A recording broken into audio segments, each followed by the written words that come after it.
అదేంటంటే have to has to ని ఇంగ్లీష్లో మనము ఎప్పుడు ఎక్కడ ఎలాంటి సందర్భాల్లో ఉపయోగించాలి, అదేవిధంగా మనము ఈ షెల్ హ్యావ్ టు ని విల్ హ్యావ్ టు ని ఎప్పుడు ఎక్కడ ఎలాంటి సందర్భంలో మనం ఉపయోగించాలో తెలుసుకుంటాము. హ్యావ్ అంటే మనకు తెలుసు, హ్యావ్ అంటే ఏదైనా ఒకటి కలిగి ఉండుట. ఫర్ ఎగ్జాంపుల్ నాకు ఒక మార్కర్ ఉంది అని చెప్పడానికి ఐ హ్యావ్ ఏ మార్కర్ అని అంటాము. కానీ అతడి దగ్గర ఒక స్కూటర్ ఉంది లేదా కార్ ఉంది అని చెప్పాలనుకోండి, హీ హ్యావ్ ఏ స్కూటర్ అనో, హీ హ్యావ్ ఏ మార్కర్ అనో, హీ హ్యావ్ ఏ బంగ్లా అనో, హీ హ్యావ్ ఏ ప్రాబ్లమ్స్ అనో చెప్పం. మనం ఏం చెప్తాము అక్కడ? హీ షీ ఇట్ ఉన్నప్పుడు హ్యాజ్ రావాలి. ఈ చిన్న విషయం గుర్తుపెట్టుకోవాలి. మళ్ళీ చెప్తున్నాను, హ్యావ్ వచ్చినప్పుడు I we you they subjective pronouns ఉంటాయి. హ్యాజ్ వచ్చినప్పుడు హీ షీ ఇట్ ఉంటాయి. ఇది ఒకటి గుర్తుపెట్టుకోవాలి. సో మనము హ్యావ్ వచ్చినప్పుడు I we you they, has వచ్చినప్పుడు హీ షీ ఇట్. అంటే హీ షీ ఇట్ గురించి మనం రిఫర్ చేసి మాట్లాడుతున్నప్పుడు హ్యాజ్ ఉపయోగించాలి.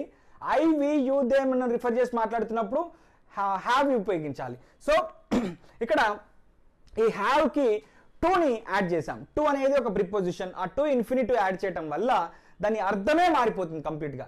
ఇంతకుముందు ఐ హ్యావ్ ఏ మార్కర్ అంటే నా దగ్గర మార్కర్ ఉంది అని చెప్పి, I have finished my breakfast అంటే నా బ్రేక్ఫాస్ట్ని పూర్తి చేశాను, లేదా I have watched a movie recently అంటే నేను ఇంతకు ముందే ఒక సినిమా చూశాను, ఆల్రెడీ ఒక సినిమా చూశాను అని దాని అర్థం. అయితే ఇక్కడ ఒక విషయం ఏంటి అని అంటే, ఇక్కడ రెండు సందర్భాలు కూడా కాదు ఇక్కడ చెప్పేది. హ్యావ్కి పక్కన టు, హ్యాజ్కి పక్కన టు ఎప్పుడైతే మనం ఉపయోగిస్తామో అది ఏమవుతుంది అని అంటే, ఇంగ్లీష్లో ఒక వ్యక్తి యొక్క లేదా కొంతమంది యొక్క రెస్పాన్సిబిలిటీ డ్యూటీ గురించి చెప్పినప్పుడు చెప్తామన్నట్టు. అంటే రెస్పాన్సిబిలిటీ డ్యూటీ అంటే ఏంటి? ఏదైనా ఒక పనిని బాధ్యతగా చేయాల్సి ఉంది అని చెప్పినప్పుడు. అందుకే ఇంగ్లీష్ తెలుగులో మీనింగ్ ఏంటి అంటే, ఏదైనా ఒక పని చేయాల్సి ఉంది అని చెప్పినప్పుడు మనం ఉపయోగిస్తాం. ఇప్పుడు నేను వెళ్ళాల్సి ఉంది, నేను ఫర్ ఎగ్జాంపుల్ ఆఫీస్కి వెళ్ళాల్సి ఉంది, అప్పుడు ఏం చెప్పాలి? ఐ హ్యావ్ టు గో అని చెప్పాలి. సాధారణంగా అయితే ఐ షుడ్ గో అని చెప్తాము. కానీ నేను వెళ్ళాల్సి ఉంది, అది నా బాధ్యత అని చెప్పాలనుకోండి, ఐ షుడ్ గో అని చెప్తాము. So I have to go అని చెప్తాము అన్నట్టు. సో స్పెసిఫిక్గా మన బాధ్యత గురించి చెప్పినప్పుడు మనం హ్యావ్ టుని ఉపయోగిస్తాము. అదేవిధంగా హీ షీ ఇట్ వచ్చినప్పుడు హ్యాస్ టు సేమ్ మీనింగ్ వస్తుంది. చేయాల్సి ఉంది అని చెప్పి, ఐ అంటే నేను చేయాల్సి ఉంది, వి అంటే మేము చేయాల్సి ఉంది, దే అంటే వారు చేయాల్సి ఉంది, యు అంటే మీరు చేయాల్సి ఉంది, హీ అంటే అతడు చేయాల్సి ఉంది, షీ అంటే ఆమె చేయాల్సి ఉంది, ఇట్ అంటే అది లేదా ఇది ఏదైనా ఒక వ్యవస్థ కావచ్చు, లేకపోతే ఒక గవర్నమెంట్ కావచ్చు, అది చేయాల్సి ఉంది అని చెప్పాలన్నట్టు. సో మనం ఇక్కడ సింపుల్గా ఇట్ గురించి ఒక ఎగ్జాంపుల్ తీసుకుందాం. ఇప్పుడు కరోనా టైం నడుస్తుంది, గవర్నమెంట్ బాధ్యతాయుతంగా చేయాల్సిన పని ఏంటి? అందరికీ వ్యాక్సినేషన్ ఇవ్వాలి. So government has to provide vaccination, government has to provide free mask, government has to give sanitization, government has to provide employment opportunities. So అది గవర్నమెంట్ బాధ్యత అన్నట్టు. సో మన బాధ్యత ఏంటి? We have to wear a mask, మనం ఒక మాస్క్ని ధరించాలి. That is our responsibility. ఇప్పుడు మన బాధ్యత ఇప్పుడు అది. కాబట్టి we have to wear a mask అని మనం అలా చెప్పొచ్చు అన్నట్టు. అయితే ఇక్కడ గుర్తుపెట్టుకోండి, చాలా జాగ్రత్తగా గుర్తుపెట్టుకోండి ఈ పాయింట్ని. ఎప్పుడైనా సరే ఇంగ్లీష్ మొత్తంలో 99.9% ఎప్పుడైనా సరే ఇంగ్లీష్ మొత్తంలో టు తర్వాత అది హ్యావ్ టు కావచ్చు, హ్యాస్ టు కావచ్చు, shall have to, will have to, ఏదైనా టు కావచ్చు, had to, used to, dare to, dares to, ought to, want to, wants to, wish to, wishes to, would like to, whatever the to that may be. To తర్వాత verb use చేయాల్సి వస్తే first form of the వర్బ్ని use చేయాలి. దాన్నే మనం base form అంటాము. ఇంతకుముందు నేను చెప్పాను వేర్ అని చెప్పాను. వేర్ అంటే ఏంటి? ధరించుట. We have to wear a mask. ఇప్పుడు అతను వ్యాక్సినేషన్ తీసుకోవాలి. హీ హ్యాస్ టు టేక్, మనం ఫస్ట్ వర్బ్ని యూజ్ చేస్తున్నాం. He has to take vaccination. Government has to, government has to provide vaccination. Government has to take care of its subjects అంటే ప్రజలు అన్నట్టు దాని అర్థం. సో ఈ రకంగా ఏదైనా ఒక పని బాధ్యతాయుతంగా మన రెస్పాన్సిబిలిటీతో చేయాల్సి ఉంది అని చెప్పినప్పుడు మనము ఈ రకంగా చెప్తాం.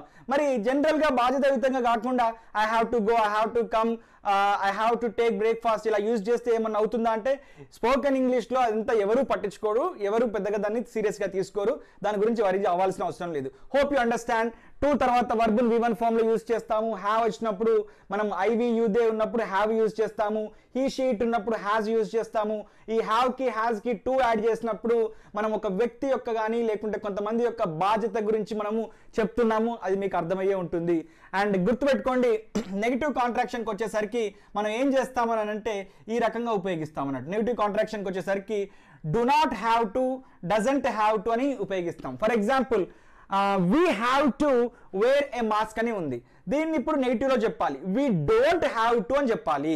మనం ఏం చేయాలి, దానికి మనం అడిషనల్గా ఈ ఐవి యూదే ఉన్నప్పుడు ఇక్కడ నేను చెప్తున్నా చూడండి, ఈ ఐవి యూదే ఉన్నప్పుడు డూ అనే సప్లిమెంటరీ హెల్పింగ్ వర్బుని తీసుకోవాలి. హీ షీ ఇట్ ఉన్నప్పుడు డస్ అని సప్లిమెంటరీ హెల్పింగ్ వర్బుని తీసుకోవాలి. మరి దీన్ని నెగిటివ్ కాంట్రాక్షన్ చెప్పాలంటే సింపుల్గా దీనికి నాట్ యాడ్ చేయాలి. ఇక్కడ కూడా నెగిటివ్ కాంట్రాక్షన్ చెప్పాలంటే సింపుల్గా దీనికి నాట్ యాడ్ చేయాలి. అంటే నేను ధరించాల్సి ఉంది, ఐ హ్యావ్ టు వేర్. ధరించాల్సి లేదు, ఐ డోంట్ హ్యావ్ టు. అందుకనే డూకి నాట్ యాడ్ చేసి హ్యావ్ టు యూజ్ చేస్తే don't have to. డస్కి not add చేసి హ్యావ్ టు యూజ్ చేస్తే సింపుల్గా డజంట్ హ్యావ్ టు అవుతుంది అన్నట్టు. Shell have to, will have to గురించి ఇప్పుడు తెలుసుకుందాము. రైట్, షెల్ విల్ని ఎప్పుడు ఉపయోగిస్తాము? భవిష్యత్తులో మనం ఉపయోగిస్తాం. అంటే ఏదైనా ఒక పనిని భవిష్యత్తులో చేస్తాను, చేస్తాము, చేస్తాడు, చేస్తుంది అన్నప్పుడు మనము షెల్ని విల్ని ఉపయోగిస్తాము. సో ఇక్కడ హ్యావ్ టు, హ్యాస్ టు అంటే ఏం చెప్పాను? చేయాల్సి ఉంది అని చెప్పాను. అంటే భవిష్యత్తులో ఏదైనా ఒక పనిని చేయాల్సి ఉంది లేదా చేయాల్సి వస్తుంది అని చెప్పినప్పుడు ముందే మనము మన బాధ్యతని భవిష్యత్తులో కూడా ఆ పనిని చేయాల్సి వస్తుంది అని చెప్పినప్పుడు మనం shall have to, will have టుని ఉపయోగిస్తాము. మనందరికీ తెలుసు ఆల్రెడీ ఐ వి ఉన్నప్పుడు షెల్ హ్యావ్ని ఉపయోగిస్తాము. We, you, they, he, she it ఉన్నప్పుడు విల్ హ్యావ్ ఉపయోగిస్తాము. సో ఒక విషయం గుర్తుపెట్టుకోండి, ఈ షెల్ హ్యావ్ టుని మీరు ఒక కొంచెం సేపు పక్కన పెట్టండి, విల్ హ్యావ్ టునే తీసుకోండి. అంటే I, we, you, they, he, she, it అన్నింటికీ కూడా మీరు విల్ హ్యావ్ టునే కామన్గా తీసుకోండి. బుక్లో మాత్రం క్లియర్గా ఇచ్చాను మీకు. ఐ, వి ఉన్నప్పుడు shell have to, you, they, he, she, it ఉన్నప్పుడు విల్ హ్యావ్ టు అని చెప్పి ఇచ్చాను. అండ్ నేను ఇంతకుముందు చెప్పినట్టు టు తర్వాత వర్బ్ ఏ ఫామ్లో వస్తుంది? ఫస్ట్ ఫామ్లో, దట్ ఈస్ బేస్ 1 ఫామ్లో వస్తుంది. నేను ఉన్నతంగా సెటిల్ అవ్వాలంటే బాగా కష్టపడి పని చేయాల్సి వస్తుంది. నేను ఫ్యూచర్లో బాగా సెటిల్ అవ్వాలి అని అంటే నేను బాగా కష్టపడి పని చేయాల్సి వస్తుంది. ఎలా చెప్పాలి? I will have to work hard. I will have to work. వర్బ్ని ఏ ఫామ్లో యూజ్ చేసాం మనం? ఇక్కడ ఫస్ట్ ఫామ్లో యూజ్ చేసాం. అంటే నేను భవిష్యత్తులో బాగా కష్టపడి పని చేయాల్సి వస్తుంది. నేను ఇప్పుడు కనుక నేను కష్టపడి పని చేయకపోతే ఫ్యూచర్లో బాగా కష్టపడాల్సి వస్తుంది. I will have to suffer. Suffer అంటే ఏంటి? మనకు తెలుసు, ఏదైనా ఒక విషయం నుండి మనం బాధపడటాన్ని, కష్టపడటాన్ని మనము సఫర్ అని అంటాం. I will have to suffer a lot in the future if I don't work hard. If I don't work hard at present, at now, if I don't work, I will have to suffer a lot in the future అని చెప్పి చెప్తుంటాం. అంటే దాని అర్థం ఏంటి?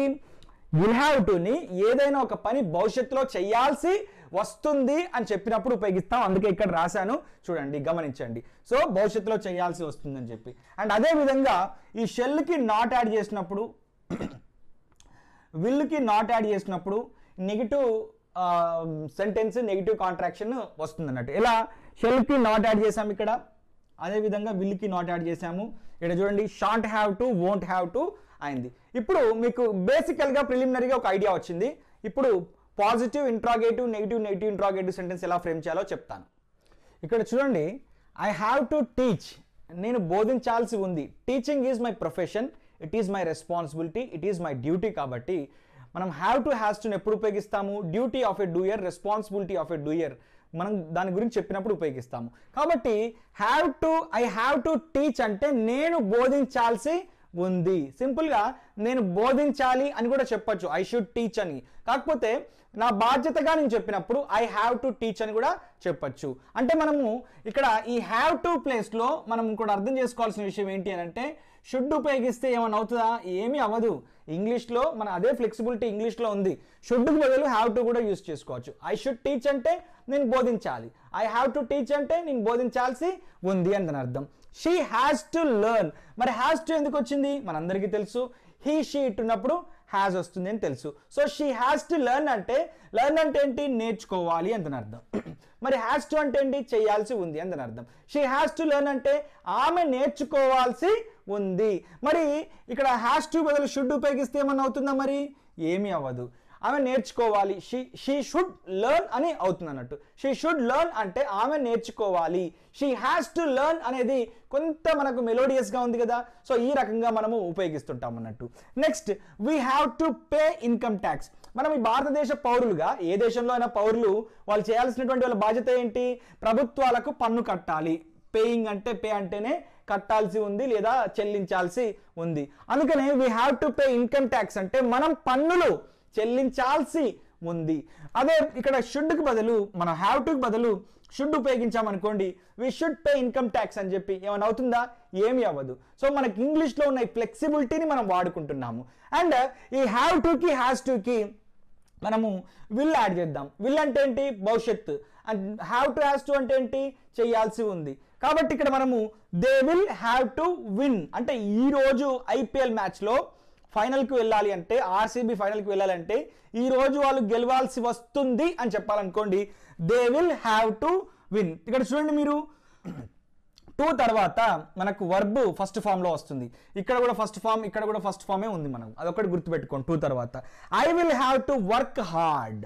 Work hard అంటే ఏంటి? కష్టపడి పని చేయాల్సి వస్తుంది. ఇప్పుడు కనుక నేను బాగా చదువుకోకపోతే భవిష్యత్తులో నేను కష్టపడి పని చేయాల్సి వస్తుంది. I will have to work hard. So she will have to pass the exam. ఇక్కడ మీరు ఒక కన్ఫ్యూజన్ ఉంటుంది. షీ విల్ హ్యావ్ టు ఎందుకు ఉపయోగించాలి సార్? ఇక్కడ షీ ఉంది కదా, షీ విల్ హ్యాస్ టు ఉపయోగిస్తాము అని చెప్పి మీరు అనుకుంటారు. ఇది రాంగ్.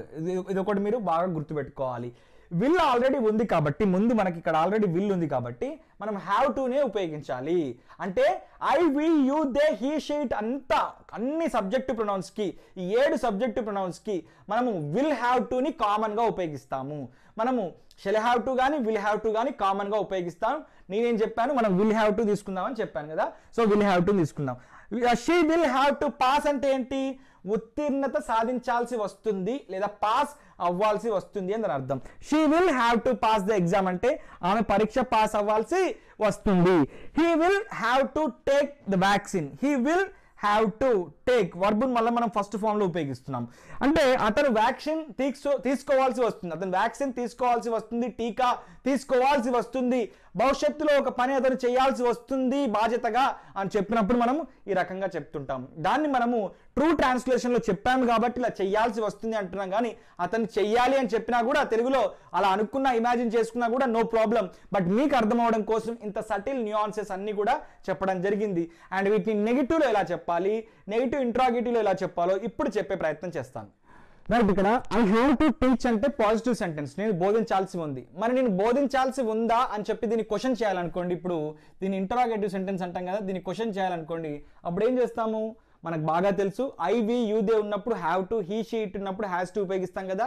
అదేవిధంగా ఐ, వి, యూ, దే ఉన్నప్పుడు డూ అనే సప్లిమెంటరీ హెల్పింగ్ వర్బ్ని తీసుకొని క్వశ్చన్ చేస్తాము. సో ఎలా చేయాలి? Do I have to teach అని చెప్పి చేయాలి. Do I have to teach అంటే నేను బోధించాల్సి ఉందా అంతని అర్థం అన్నట్టు. సో మళ్ళీ చెప్తున్నాను చూడండి, జాగ్రత్తగా వినండి.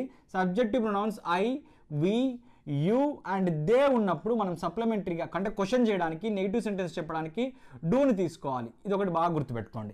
And next he, she, it వచ్చినప్పుడు మనం సప్లిమెంటరీ హెల్పింగ్ వర్బ్ని డజన్ తీసుకోవాలి. సో దీన్ని మనం ఎప్పుడు ఉపయోగిస్తాము? ఒకటి క్వశ్చన్ చేయడానికి లేదా ఇంకొకటి నెగిటివ్ సెంటెన్స్ చెప్పడానికి ఉపయోగిస్తాము. ఇక్కడ చూడండి, నేను బోధించాల్సి లేదు అని చెప్పినప్పుడు ఇక్కడ ఐ కాబట్టి మనం ఐ కాబట్టి ఏం తీసుకోవాలి? డూ తీసుకోవాలి. మరి డూకి నాట్ యాడ్ చేస్తే ఏమవుతుంది? డోంట్ అవుతుంది, లేదా డు నాట్ అని కూడా చెప్పచ్చు. I don't have to teach, నేను బోధించాల్సి లేదు. నేను బోధించాల్సి ఉంది పాజిటివ్ సెంటెన్స్ అయితే, నేను బోధించాల్సి లేదు ఇది నెగిటివ్ సెంటెన్స్, ఇది పాజిటివ్ సెంటెన్స్. ఇప్పుడు దీన్ని మళ్ళీ ఇంటరాగేటివ్ సెంటెన్స్గా మళ్ళీ క్వశ్చన్ చేయాలనుకోండి, సింపుల్గా ఏం చేస్తాము? ఇది ఈ హెల్పింగ్ వర్బ్లో ఇది ఫస్ట్ వర్డ్, ఇది సెకండ్ వర్డ్. సో దీన్ని ఏం చేస్తాము? ఇప్పుడు ఇది హెల్పింగ్ వర్బ్లో ఇది first word and second word అయితే సబ్జెక్టివ్ ప్రొనౌన్ ఏది ఉంటుందో దాన్ని తీసుకొచ్చి మధ్యలో ప్లేస్ చేస్తాము. అప్పుడు ఏమవుతుంది? సబ్జెక్టివ్ ప్రొనౌన్ ఇలా మధ్యలోకి వచ్చేస్తుంది. Don't I have to teach, నేను బోధించాల్సి లేదా అని చెప్పి ఇక్కడ ఇంటరాగేటివ్ క్వశ్చన్ వస్తుంది అన్నట్టు. ఇంటరాగేటివ్ సెంటెన్స్ ఇలా ఫామ్ అవుతుంది. ఇంకొక ఎగ్జాంపుల్ తీసుకుందాం. I have to pay income tax, నేను పన్ను కట్టాల్సి లేదా చెల్లించాల్సి ఉంది అని దాని అర్థం. ఇప్పుడు దీన్ని క్వశ్చన్ చేయాలనుకోండి, do I have to pay tax. So సింపుల్గా మీరు నన్ను అడుగుతున్నారు అనుకోండి, డూ యూ హ్యావ్ టు అని అడగాలన్నట్టు. ఎదుటి వాళ్ళని అడిగినప్పుడు యూ ఉపయోగిస్తాం కదా. Do you have to pay income tax, మీరు ఇన్కమ్ ట్యాక్స్ కట్టాల్సి ఉందా అందని అర్థం అన్నట్టు. డూ ఐ హ్యావ్ టు అంటే నేను ఇన్కమ్ ట్యాక్స్ చెల్లించాల్సి ఉందా, లేదు అని చెప్పాలనుకోండి. నేను ఇన్కమ్ ట్యాక్స్ పే చేయాల్సి లేదు అని చెప్పాలనుకోండి, సింపుల్గా డోంట్, ఐకి మనం డూకి నాట్ యాడ్ చేస్తే ఏమైంది, డోంట్ అవుతుంది. So I don't have to pay income tax అవుతుంది అన్నట్టు. I don't have to pay income tax. And మనకు తెలుసు ఇక్కడ ఈ హెల్పింగ్ వర్బ్లో మనకు ఇది ఫస్ట్ సెంటెన్స్, ఇది ఫస్ట్ వర్డ్, సెకండ్ వర్డ్ కదా. ఇప్పుడు మనము ఈ సబ్జెక్ట్ ప్రొనౌన్ని ఫస్ట్కి సెకండ్కి మధ్యన తీసుకొస్తే సరిపోతుంది. అప్పుడు ఏమవుతుంది, ఇక్కడికి వస్తుంది అన్నట్టు, ఐ అనేది ఇక్కడికి వస్తుంది. సో అప్పుడు మనము ఇలా తీసుకుంటాం అన్నట్టు. Don't I have to pay income tax అవుతుంది. Don't I have to pay income tax. I don't have to pay income tax. Don't I have to pay income tax. మళ్ళీ చెప్తున్నాను, ఐ హ్యావ్ టు పే అంటే నేను చెల్లించాల్సి ఉంది. Question చేయాలంటే do I have to pay. ఎందుకు, ID video వచ్చినప్పుడు do అనే సప్లిమెంటరీ హెల్పింగ్ వర్బ్ తీసుకొని క్వశ్చన్ చేస్తాం కదా. Do I have to pay. మరి దాన్ని నేను చెల్లించాల్సి లేదు అని చెప్పాలనుకోండి, డూకి నాట్ యాడ్ చేస్తే సరిపోతుంది. I don't have to pay. మళ్ళీ దాన్ని ఇంట్రాగేటివ్ సెంటెన్స్ చెప్పాలంటే don't I have to pay. ఇంకొక ఎగ్జాంపుల్ తీసుకుందాం. She has to learn English అంటే ఆమె పాజిటివ్ సెంటెన్స్, ఇది ఆమె ఇంగ్లీష్ నేర్చుకోవాల్సి ఉంది, ఇది పాజిటివ్ సెంటెన్స్. మనకు తెలుసు కదా, హీ షీట్ వచ్చినప్పుడు డస్ ఉపయోగిస్తాము, క్వశ్చన్ కి నెగిటివ్ సెంటెన్స్ కి మనం డస్ ఉపయోగిస్తాము, అది తెలిసిన విషయమే. ఇప్పుడు ఏం చేయాలి, does she have to learn English. ఇక్కడ మీరు బాగా గుర్తుపెట్టుకోవాల్సిన విషయం ఏంటి అని అంటే, డస్ షీ హ్యాజ్ టు అని చెప్పొద్దు. ఎందుకంటే ఆల్రెడీ డస్ వచ్చింది కాబట్టి, డస్ అనే హెల్పింగ్ వర్బ్ ఉంది కాబట్టి డస్ షీ హ్యావ్ టు అని చెప్పాలి. అంటే ఇక్కడ మీరు అర్థం చేసుకోవాల్సిన విషయం ఏంటి అని అంటే, ఈ హ్యాజ్ టు డస్ ఆల్రెడీ ఉపయోగిస్తున్నాం కాబట్టి హ్యావ్ టు కింద మారిపోతుంది. Does she have to learn అని చెప్పాలి.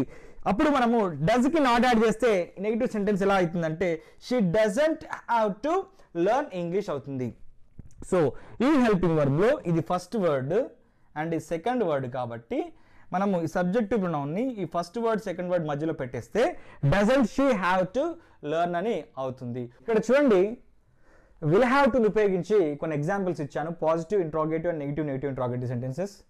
They will have to win the match అంటే వారు ఈరోజు ఫైనల్స్కి వెళ్ళాలి అని అంటే, ఇమాజిన్ ఆర్సీబీ టీం ఉంది, వాళ్ళు ఫైనల్స్కి వెళ్ళాలి అని అంటే ఈరోజు వాళ్ళు మ్యాచ్ విన్ అవ్వాల్సి వస్తుంది అని చెప్పాలనుకోండి. They will have to win the match.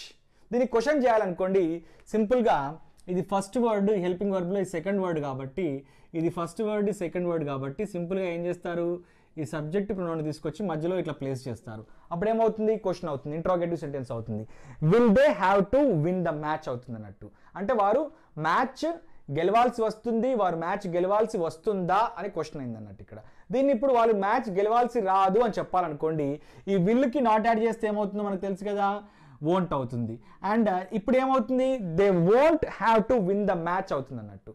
And ఇక్కడ ఒక విషయం గుర్తుపెట్టుకోండి, ఈ వోంట్ అనేది ఫస్ట్ వర్డ్, హ్యావ్ టు అనేది సెకండ్ వర్డ్ కాబట్టి ఇక్కడ ఉన్నటువంటి సబ్జెక్ట్ ప్రొనౌన్ తీసుకొచ్చి ఈ రెండింటి మధ్యన ప్లేస్ చేస్తే సరిపోతుంది. ఈ రెండింటి మధ్యన ప్లేస్ చేస్తే ఇలా దే అనేది సబ్జెక్ట్ ప్రొనౌన్ దే అనేది మధ్యలోకి వచ్చేస్తుంది. Won't they have to win అవుతుంది. సో ఈ రకంగా మనం positive sentence, interrogative sentence, negative sentence and negative interrogative సెంటెన్సెస్ని మనం ఫ్రేమ్ చేయొచ్చు అన్నట్టు. ఇంకొక ఎగ్జాంపుల్ ఇస్తాను. He will have to write an exam. He will have to write an exam. మీ బ్రదరో ఫ్రెండో ఎవరో ఉన్నారు, అమెరికా వెళ్తున్నాడు అనుకుందాము. అతను టోఫెల్ లాంటి ఎగ్జామ్స్, జిఆర్ఈ లాంటి ఎగ్జామ్స్ రాయాల్సి వస్తుంది అని చెప్పాలనుకోండి, అతను అమెరికాకి వెళ్ళాలంటే. So he will have to write an exam, లేదా టోఫెల్ ఎగ్జామ్, జిఆర్ఈ ఎగ్జామ్ అని చెప్పాలనుకోండి. He will have to write IELTS exam and GRE exam అని చెప్తుంటాము. దీన్ని క్వశ్చన్ చేయాలనుకున్నప్పుడు ఇది ఫస్ట్ వర్డ్, ఇది సెకండ్ వర్డ్ కింద తీసుకుందాము. అప్పుడు ఏమవుతుంది, ఇక్కడ ఉన్నటువంటి సబ్జెక్ట్ ప్రొనౌన్ని తీసుకొచ్చి ఇలా మధ్యలోకి పెడితే మధ్యలోకి వచ్చేస్తుంది. Will he have to write an exam, అతను ఎగ్జామ్ రాయాల్సి వస్తుందా అని క్వశ్చన్ అన్నట్టు. సో అతను ఎగ్జామ్ రాయాల్సి రాదు అని చెప్పాలనుకోండి, నెగిటివ్ సెంటెన్స్లో ఈ విల్లుకి నాట్ యాడ్ చేస్తే సరిపోతుంది, వోంట్ అవుతుంది. అప్పుడు ఏమవుతుంది, he won't have to write an exam అవుతుంది. అండ్ ఇప్పుడు మళ్ళీ దీన్ని క్వశ్చన్ చేయాలంటే ఇది ఫస్ట్ వర్డ్, ఇది సెకండ్ వర్డ్ కింద తీసుకుందాము. ఇప్పుడు ఈ హీని తీసుకొచ్చి సబ్జెక్ట్ ప్రొనౌన్ మధ్యలో పెడితే సరిపోతుంది. అప్పుడు ఈ హీ ఇక్కడికి మధ్యలోకి వచ్చేస్తుంది. Won't he have to write an exam, అతను ఎగ్జామ్ రాయాల్సి వస్తుందా అని అవుతుంది అన్నట్టు. అంటే అతను ఎగ్జామ్ రాయాల్సి రాదా అని అవుతుంది అన్నట్టు, అంటే నెగిటివ్ ఇంట్రాగేటివ్ సెంటెన్స్. ఇంకొక ఎగ్జాంపుల్ తీసుకుందాం. Government will have to provide free vaccine to every Indian. ప్రతి ఒక్క భారతీయుడికి భారతదేశ ప్రభుత్వము ఫ్రీగా ఉచితంగా వ్యాక్సిన్ అందించాల్సి ఉంటుంది, కల్పించాల్సి ఉంటుంది అని దాని అర్థం అన్నట్టు.